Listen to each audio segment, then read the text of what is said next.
ہم اپنے اندر میں نرمی لاویں، سچائی لاویں، امانت داری لاویں، اپنے اندر میں انسانیت لاویں، اپنے اندر میں خوبیاں لاویں، بھلائیاں لاویں، اور اپنے گھروں میں محبتیں پیدا کریں۔ حضور اکرم صلی اللہ علیہ وسلم اپنے گھر کی عورتوں کو دعوت کے کام میں لگانے کے لیے آپ صلی اللہ علیہ وسلم نے محبتوں کے راستے سے لگایا۔ اما خدیجہ بیان کرتی ہیں، جب بھی حضور صلی اللہ علیہ وسلم میرے گھر میں آتے میری طرف دیکھ کر کے مسکراتے ہیں۔ ایک مرتبہ حضور گھر میں آئے اور میری طرف دیکھ کر کے نہیں مسکرائے۔ اما خدیجہ رونے لگی۔ آپ نے فرمایا، خدیجہ تو کیوں روئی؟ یوں عرض کیا، یا رسول اللہ، آپ جب بھی میرے گھر میں آتے ہیں میری طرف دیکھ کر کے مسکراتے ہیں، آج آپ گھر میں آئے میری طرف دیکھ کر کے نہیں مسکرائے۔ آپ نے فرمایا، خدیجہ میں امت کے غم میں گھر میں آیا تھا، اس لیے میں تیری طرف دیکھ کر کے نہیں مسکرایا۔ آپ صلی اللہ علیہ وسلم اپنے گھر سے باہر گئے، پھر گھر کے اندر آئے اور اپنی بیوی اما خدیجہ کی طرف دیکھ کر کے مسکرائے۔ تو آپ بھی نیت کر لو انشاءاللہ، اپنے گھر میں جائیں گے تو مسکرائیں گے، ہیں بھائی؟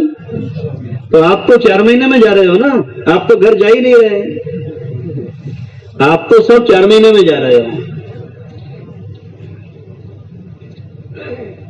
بعض مرتبہ آپ صلی اللہ علیہ وسلم اپنے گھر میں آتے ہیں اور اپنی بیوی حضرت عائشہ کے لیے پھل لے کر کے آتے ہیں اور اپنے مبارک ہاتھوں سے حضرت عائشہ کو پھل کھلاتے ہیں۔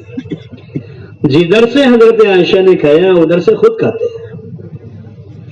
بعض مرتبہ آپ صلی اللہ علیہ وسلم اپنے گھر میں گھوڑے کی طرح سے بنتے ہیں اور آپ اپنے گھر کے بچوں کو کمر پر بٹھاتے ہیں اور ان کو لے کر کے چلتے ہیں۔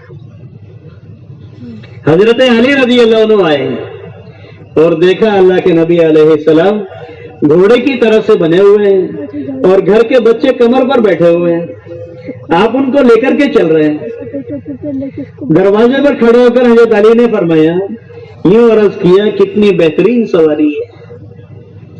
آپ صلی اللہ علیہ وسلم نے فرمایا، علی سوار نہیں دیکھتے سوار کتنے بہتر ہیں۔ بعض مرتبہ آپ اپنے گھر میں گھوڑے کی طرح سے بنتے ہیں اور آپ اپنے گھر کے بچوں کو کمر پر بٹھاتے ہیں اور ان کو لے کر کے چلتے ہیں اور ارشاد فرماتے ہیں، کتنی بہترین سواری ہے اور کتنے بہتر سوار ہیں۔ سواری تو امام الانبیاء صلی اللہ علیہ وسلم کی ہے اور سوار ہونے والے جنت کے نوجوانوں کے سردار ہیں۔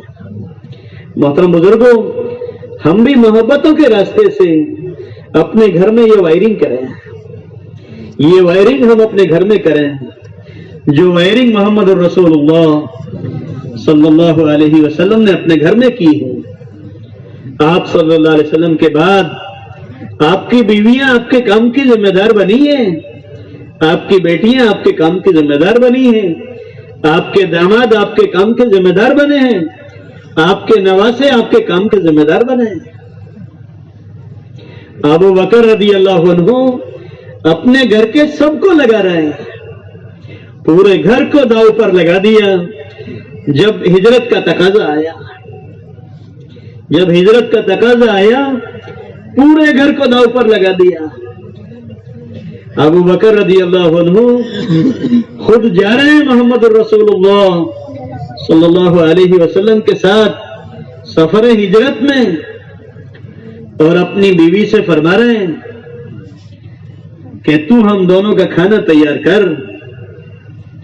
اپنی بیوی کو کھانا تیار کرنے میں لگا رہے ہیں اور ہم دونوں کا ٹفن غار ثور میں بھیجنا،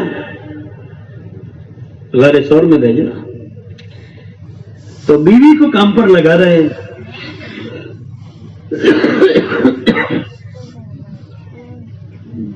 اپنی بیٹی کو کام پر لگا رہے ہیں۔ اپنی بیٹی اسما سے فرما رہے ہیں، بیٹی اسما جب رات کا اندھیرا ہو جائے تو ہم دونوں کا کھانا غار ثور پر لے کر کے آنا۔